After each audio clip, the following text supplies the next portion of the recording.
Nepali serial भुन्टी त धेरैले हेर्नुभएकै होला। यो पात्रले लाखौंको मन छोएकी छिन्, होइन त? तर उनको कथा एउटा गहिरो, अन्ध्यारो निराशाको पनि हो। आज हामी भुन्टीको त्यही यात्राको चिरफार गर्दैछौं। आखिर उनी आफ्नो जीवनको यस्तो अन्ध्यारो मोडसम्म कसरी आइपुगिन्? आउनुहोस्, सँगै बुझ्ने प्रयास गरौं। कुन चाहिँ कुरा होला जसले एउटा मान्छेलाई यस्तो अन्तिम बिन्दुसम्म धकेलिदिन्छ? यो प्रश्न साँच्चै भन्नुपर्दा हाम्रो मनमा पनि कहिलेकाहीँ त खेल्छ नि, होइन? भुन्टीको कथाले हामीलाई ठ्याक्कै यही प्रश्नको जवाब खोज्न बाध्य बनाउँछ। आउनुहोस्, उनको मनस्थिति र उनले भोगेका ती परिस्थितिहरूलाई अलिकति नजिकबाट न्यालेर हेरौं।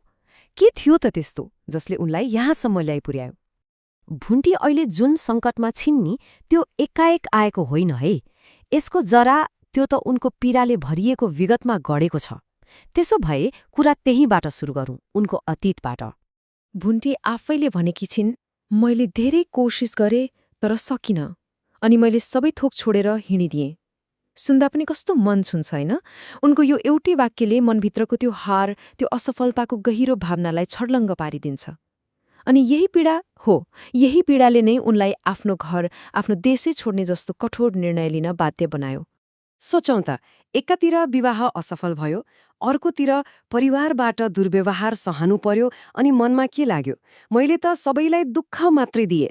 हो, यिनै पीडाहरूको थुप्रोले नै भुन्टीको आजको निराशाको जग बसालेको थियो के?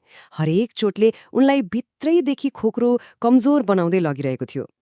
अब कथाको वर्तमानमा आउँ। यहाँ के हुन्छ भने भुन्टी अचानक बेपत्ता हुन्छन्, अनि सुरु हुन्छ उनको लागि एउटा बौलाहा जस्तै खोजी। र गजबको कुरा के छ भने यही खोजीले उनी वरपरका मानिसहरूको असली अनुहार र उनीहरूबीचको त्यो जटिल सम्बन्धलाई पनि पर्दाफास गरिदिन्छ। एक्कासी भुन्टी सम्पर्कविहीन भइन्, गायब। यो खबरले त उनका आफन्त, शुभचिन्तकहरूमा एउटा ठूलै खैलाबैला मच्चाउँछ। सबै चिन्तित, सबै त्रसित। उनी कहाँ गइन् होला? कतै केही भयो कि? मनमा प्रश्नहरू उठ्न थाल्छन्। अनि यहाँ हेर्नुहोस् त, कस्तो अचम्मको कुरा छ। एकातिर उनका दाइ भाउजू जस्ता परिवारका सदस्यहरू साँचो मानले चिन्तित छन्, आत्तिएका छन्। तर अर्कोतिर केही मान्छेहरू शङ्का र आरोपको जालो बुनिरहेका छन्। कसैले अर्कैसँग भागी भन्छन्, कसैले अरूलाई दोष लगाउँछन्। यसले के देखाउँछ भने भुन्टी कस्तो विभाजित, कस्तो असहयोगी संसारमा बाँचिरहेकी रहिछिन् भन्ने कुरा छर्लङ्ग हुन्छ। अब यति सब भएपछि भुन्टीको यात्राले उनलाई एउटा यस्तो ठाउँमा पुर्याउँछ जहाँ सायद सबैले सबैभन्दा सुरक्षित महसुस गर्छन्। त्यो ठाउँ हो उनको आफ्नै माइती घर। उनी जब माइती घरको दैलोमा टेक्छिन् नि, एकछिनको लागि त लाग्छ, ल अब सबै ठिक हुन्छ, एउटा आशाको किरण देखिन्छ।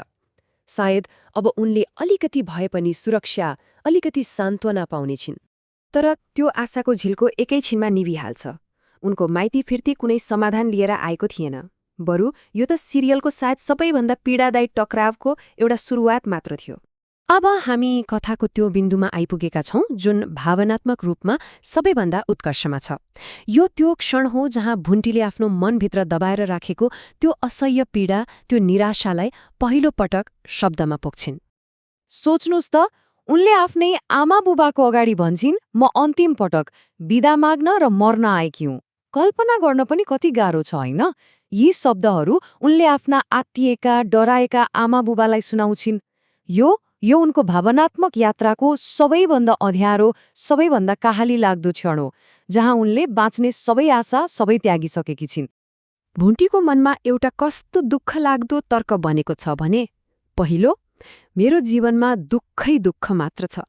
दोस्रो, मैले मेरो परिवारलाई पीडा र लाजबाहेक केही दिइनँ।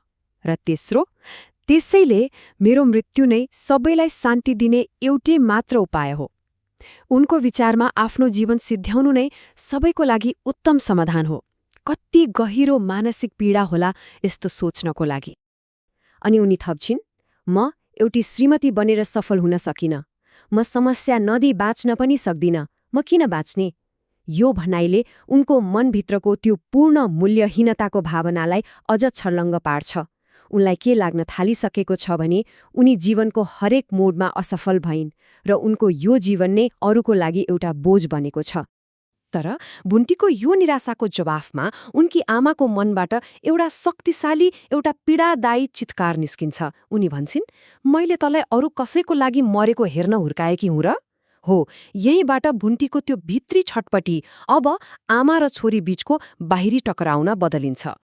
अब कथाको सबैभन्दा तनावपूर्ण, सबैभन्दा अन्तिम क्षण, जहाँ शब्दले काम गर्न छोड्छ अनि परिवारले शारीरिक रूपमै हस्तक्षेप गर्नुपर्ने अवस्था आउँछ। जब भुन्टी हार मानेर घरबाट निस्कन खोज्छिन्, उनको परिवारले उनलाई जान दिँदैन। उनकी दिदी, आमा-बुबा सबैले उनलाई अङ्गालो हालेर समातेर रोक्छन्। यो उनीहरूको अन्तिम प्रयास हो। उनीहरूले भुन्टीलाई आफ्नो जीवन सिद्ध्याउन दिन ठाडै अस्वीकार गर्छन्। यो हस्तक्षेप, यो कुनै उपचार त पक्कै होइन, तर यो उनीहरूको प्रेमको एउटा सबभन्दा शक्तिशाली अभिव्यक्ति हो। यो भुन्टीको निराशा विरुद्ध उनीहरूको परिवारको विद्रोह हो।